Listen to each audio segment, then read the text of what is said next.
Good morning, students. In this video, I will be teaching you one poem that is asking questions by Gervais Finn. क्या आपने कभी अपने parents से questions पूछे हैं? बिल्कुल पूछे होंगे। आपके मन में पता नहीं कितने सारे क्वेश्चंस होते हैं। कभी आप अपने सिस्टर से पूछते हैं, कभी ब्रदर से पूछते हैं, कभी अंकल से, कभी आंटी से, कभी अपने ग्रैंड पेरेंट्स से।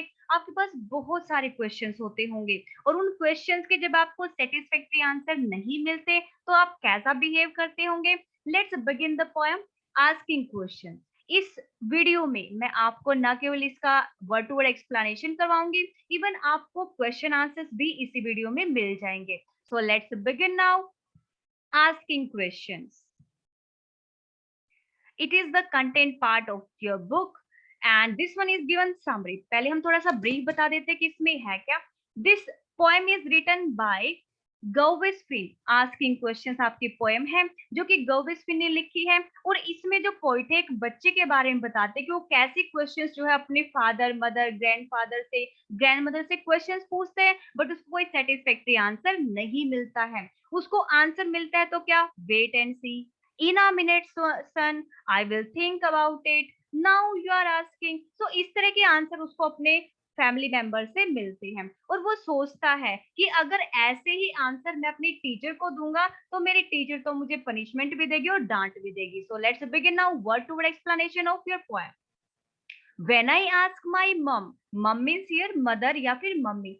When I ask my mum, जब मैं अपनी मदर से पूछता हूँ, जब मैं अपनी मम्मी से पूछता हूँ व्हाट्स फॉर टी, टी में क्या है। अब देखो छोटे बच्चे तो टी पूछते नहीं है, लेकिन टी का मतलब यहाँ पे छोटे बच्चे के लिए क्या है, स्नैक्स वगैरह, कि स्नैक्स में क्या है, इवनिंग की टी के टाइम पे आप मुझे खाने को क्या दोगे। तो यहाँ पर जो छोटा सा बच्चा है अपनी मदर से पूछता है कि ममा अब स्नैक्स में क्या है, अब टी में आप क्या बना रहे हो। तो उसकी मदर जो वो स्माइल करती है और बोलती है वेट एंड सी। उसकी मदर कहती है कि थोड़ा सा वेट करो और देखो कि मैं तुम्हें स्नैक्स में क्या दूंगी। When I ask my dad, क्योंकि उसको अपनी मदर से सेटिस्फैक्टरी आंसर नहीं मिलता, उसकी मदर ने उसको ये तो बताया ही नहीं कि वो क्या बना रही है, तो उसने जिस ये बोल दिया कि वेट एंड सी, थोड़ा इंतजार करो और देखो कि मैं तुम्हारे लिए क्या प्रिपेयर कर रही हूँ। उसके बाद वो अपने डैड की तरफ जाता है, डैड से पूछता है what things he has done. उसके फादर ने पूरा दिन क्या काम किया, मतलब कहने का कि वो उसके फादर, उसके डैड जैसे ही सारा दिन काम करने के बाद ऑफिस से थक कर घर पे आते हैं तो ये जो लड़का है फिर से अपने फादर के पास जाता है और पूछता है कि पूरा दिन में उसने क्या काम किया। अब थकने के बाद, सारा दिन की टायर्डनेस के बाद, बिजी स्केड्यूल के बाद उसके फादर जो है वो हल्की सी स्माइल पास करते हैं और अपने बेटे को बोलते हैं इन अ मिनट सन। वो अपने बेटे को इस मूड में होते ही नहीं है कि वो कुछ उसको बता सके कि क्या हुआ सारा दिन। वो सिर्फ उसको टाल देते हैं, सिर्फ ये कह के कि थोड़ी सी देर में बताता हूँ कि मैंने आज क्या किया। तो इसका मतलब उसको ना तो अपनी मदर से कोई सेटिस्फैक्टरी आंसर मिलता है, ना ही अपने फादर से कोई भी आंसर मिलता है, सिर्फ यही मिलता है कि थोड़ी देर बाद। उसके बाद अपने फादर के पास से होने के बाद फिर वो अपने जाता है ग्रैंड मीन्स यहाँ पर अपने ग्रैंड मदर के पास जाता है। When I ask my grand, मतलब जब मैं अपनी ग्रैंड मदर से पूछता हूँ if I can watch TV, कि क्या मैं टीवी देख लूं, I will think about it, she says to me. She कौन है यहाँ पर, वो ग्रैंड मदर है, उनकी दादी जी हैं जो उनको बोलती हैं कि मैं सोचती हूँ पहले फिर तुम्हें बताती हूँ कि क्या तुम टीवी देख सकते हो या नहीं देख सकते। मतलब अब बच्चे को यहाँ पर भी ना तो यस का आंसर मिला ना नो का आंसर मिला कि क्या वो टीवी देख ले या ना देखे। तो वो बेचारा यहाँ पर भी थोड़ा सा शॉक्ड हो जाता है क्योंकि उसको अपनी ग्रैंड मदर से भी कोई भी एग्जैक्ट आंसर उसको नहीं मिलता। उसकी ग्रैंड मदर भी क्या बोलती है, आई विल थिंक, मैं सोचूंगी इसके बारे में अबाउट इट। ठीक है, मैं इसके बारे में सोचूंगी, किसके बारे में, कि तुम्हें टीवी देखने दूं या ना देखने दूं, इसके बारे में अभी मैं सोच के फिर बताती हूँ। अब उसके बाद फिर बेचारे उसको कोई आंसर नहीं मिला। When I ask my grandpa, अब वो किसके पास जाता है, अपने ग्रैंडपा, अपने ग्रैंडफादर के पास, दादाजी के पास जाता है और फिर वो क्या पूछता है, about the good old days. किनके बारे में, कि दादाजी ने जो अपने पुराने दिन बिताए हैं, जो उन वो जब वो यंग हुआ करते थे या फिर जब वो छोटे बच्चे थे, या फिर उनके पास टाइम की जो स्टोरीज हैं वो उनसे पूछना चाहता है। तो ग्रैंड पा भी उनको क्या आंसर देते हैं, नाउ यू आर आस्किंग, तुम अब पूछ रहे हो। He smiles and says, उसके ग्रैंडफादर भी स्माइल करते हैं और उसको क्या बोलते हैं कि तुम अब मुझसे पूछ रहे हो कि मैं अपने पुराने दिनों के बारे में तुम्हें बताऊं। तो यहाँ पर भी फिर उसको कोई आंसर नहीं मिलता कि उसके ओल्ड डेज कैसे थे, हैप्पीनेस से थे या ग्रीफ में थे, दुख में थे, कैसे थे, कुछ भी वो उसको आंसर यहाँ पर नहीं मिलता। अब जब उसको अपनी मदर से कोई एग्जैक्ट आंसर नहीं मिलता, फादर से नहीं मिला, मदर से नहीं मिला, ठीक है, ग्रैंड मदर से नहीं मिला, ग्रैंड पेरेंट ये जो ग्रैंड फादर है उनसे नहीं मिला, किसी से भी जब उसको आंसर नहीं मिलता तो वो सोचने लगता है कि if I answer the question my teacher ask me, अगर मैं भी अपने टीचर के क्वेश्चंस का ऐसे ही आंसर दूं जैसे मुझे मेरे पेरेंट्स से मिला है, जैसे मुझे अपने ग्रैंड पेरेंट्स से मिला है, तो क्या होगा? तो क्या होगा?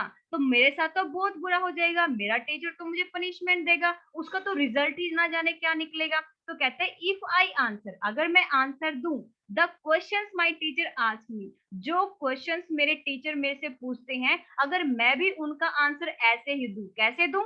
इन अ मिनट, वेट एंड सी। अगर मैं अपने टीचर को बोलूं मैम इन अ मिनट, कि 1 मिनट में आंसर देता हूँ, ma'am wait and see, ma'am थोड़ा सा वेट करो और देखो, ठीक है, तो या फिर आई will think about it, ma'am मैं इसके बारे में सोचता हूँ। तो अगर आप अपने टीचर को इस तरह के आंसर देते हैं तो आपको क्या लगता है, क्या टीचर आपको एक्सेप्ट करेगा? बिल्कुल भी नहीं। आपके टीचर आपको डांट देंगे कि ये क्या मतलब है, मैंने आपसे क्वेश्चन पूछा और आप मुझे वेट करने के लिए बोल रहे हो, आप बोल रहे हो कि 1 मिनट में बताता हूँ, थोड़ी देर में बताता हूँ, तो ये तो कोई मतलब ही नहीं हुआ। तो यहाँ पर बच्चा कहता है I know just what the result would be, मुझे पता है कि अगर मेरा टीचर मुझसे कोई क्वेश्चन पूछता है और मैं उनका answer in a minute, wait and see, इस तरह से आंसर अगर देता हूं तो मुझे पता है कि उसका रिजल्ट मेरे लिए क्या होगा, मतलब मेरा टीचर मुझे डांट देगा, मुझे पनिशमेंट देगा। ठीक है, तो ये थी आपकी पोएम आस्किंग क्वेश्चन, जिसमें इस बच्चे को कहीं पर भी किसी से भी कोई सेटिस्फैक्टरी आंसर नहीं मिलता। तो उसके बाद वो यही सोचता है कि अगर टीचर मेरे से पूछे और मैं उनको इस तरह के आंसर दूं जो मुझे अपने फैमिली मेंबर से मिले हैं, तो उसका रिजल्ट तो बहुत बुरा होगा। अब चलते हैं इसके क्वेश्चन आंसर्स पे। आपको एक क्वेश्चन दिया हुआ है जिसमें आपको बताना है कि मम्मी से उसने क्या क्वेश्चन पूछा और मम्मा ने उसको क्या आंसर दिया। ऐसे ही ग्रैंडपा से क्या क्वेश्चन पूछा, क्या आंसर मिला, डैड से उसने क्या क्वेश्चन पूछा बॉय ने और उसको क्या आंसर मिला, और ग्रैंड मदर से क्या क्वेश्चन पूछा, ग्रैंड मदर से क्या आंसर मिला। तो ये मैंने मैं यहाँ पर लिख दिया है। मॉम वाले कॉलम में आप ये लिख सकते हो कि बॉय ने पूछा ना व्हाट्स फॉर टी, या फिर स्नैक्स में क्या है, तो मॉम ने क्या कहा वेट एंड सी। डैड के पास जब बॉय गया तो उसने क्या क्वेश्चन पूछा, what things he has done, dad ने क्या आंसर दिया, इन अ मिनट सन, 1 मिनट में बताता हूँ। उसके बाद जब वो ग्रैंड मदर के पास जाता है तो बॉय क्या पूछता है, if I can watch TV, क्या मैं टीवी देख लूं, तो ग्रैंड मदर का क्या आंसर होता है, आई विल थिंक अबाउट इट, मैं इसके बारे में सोच कर बताती हूँ। अब यहाँ पर आते हैं आपके ग्रैंडफादर। ग्रैंडफादर से बॉय ने क्या क्वेश्चन पूछा, about the good old days, उनके पास्ट डेज के बारे में या फिर ओल्ड डेज के बारे में उसने पूछा, और ग्रैंडपा का क्या आंसर था, नाउ यू आर आस्किंग, तुम मुझे अब पूछ रहे हो। तो ये एक ही जगह पे यहाँ पे आंसर लिख सकते हैं। Next question, what do the boy's mother ask him to do, उस लड़के की, उस छोटे बच्चे की मदर ने उसको क्या करने के लिए कहा, क्या करने के लिए कहा था, क्या पूछा था उसको, the boy's mother asked him, boy की मदर ने उसको कहा टू वेट एंड सी, कि थोड़ा सा इंतजार करो और देखो, what would be prepared for T और स्नैक्स, कि टी और स्नैक्स में क्या प्रिपेयर होगा, उसके लिए तुम थोड़ा सा वेट करो और देखो। What did the boy ask his father? Boy ने अपने फादर से क्या पूछा? The boy asked his father. Boy ने अपने फादर से पूछा। देखो, जहां पर did होता है वहां पर जब आप आंसर लिखोगे तो उसमें आपकी सेकंड फॉर्म आएगी। जैसे the boy, boy's mother asked था तो asked हो जाएगा। यहाँ पर भी the boy asked ed लग जाएगा क्योंकि यहाँ पर आपका did दिया हुआ। तो ऐसे यहाँ पर the boy asked his father, उसने अपने फादर से कहा to tell him about the things he had done, उन बातों के बारे में बताने के लिए कहा जो कि उसने पूरा दिन में किया था।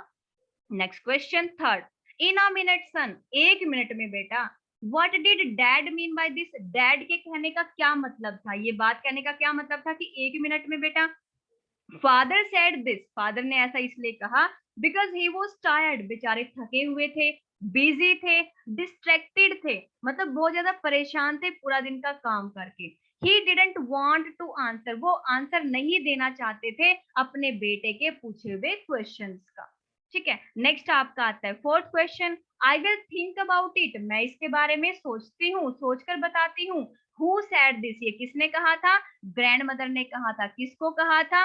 Grandmother said this to boy, उस छोटे बच्चे को कहा था, या यहाँ पर उस छोटे बच्चे को हम पोइट भी बोल सकते हैं। Next and last question is that fifth, what did the boy want to know from his grandfather, अपने ग्रैंडफादर से वो छोटा बच्चा क्या जानना चाहता है? क्या जानना चाहता है? the boy wanted his grandfather, boy जो है वो अपने ग्रैंडफादर से चाहता है टू टेल हिम, कि वो उसको सुनाए वो स्टोरीज जो कि उसके ओल्ड गुड डेज की है या फिर उसके पास्ट डेज की है, मतलब जो बीते हुए समय की उसकी पुरानी कहानियां हैं, वो उसके जीवन से रिलेटेड कुछ कहानियां यहाँ पर सुनना चाहता है। नेक्स्ट आपका सी क्वेश्चन है, जिसमें आपको राइमिंग वर्ड्स जो है बताने हैं जिनकी रिदम सेम है, जैसे सी टी, सन डन, मी टीवी, या फिर बी भी आप लगा सकते हैं यहाँ पर, सेज डेज। तो ये यहाँ पर आप फील कर सकते हैं कि यहाँ पे आपका राइमिंग वर्ड क्या होता है जिनकी रिदम सेम होती है। डी पार्ट में आपको कुछ करने की नीड नहीं है, और ई में आपके पिक्चर्स दिए हुए हैं। So it was the solution for this poem. If you want another solution for your any of the chapter, you can write in the comment box. Thank you so much for watching the video.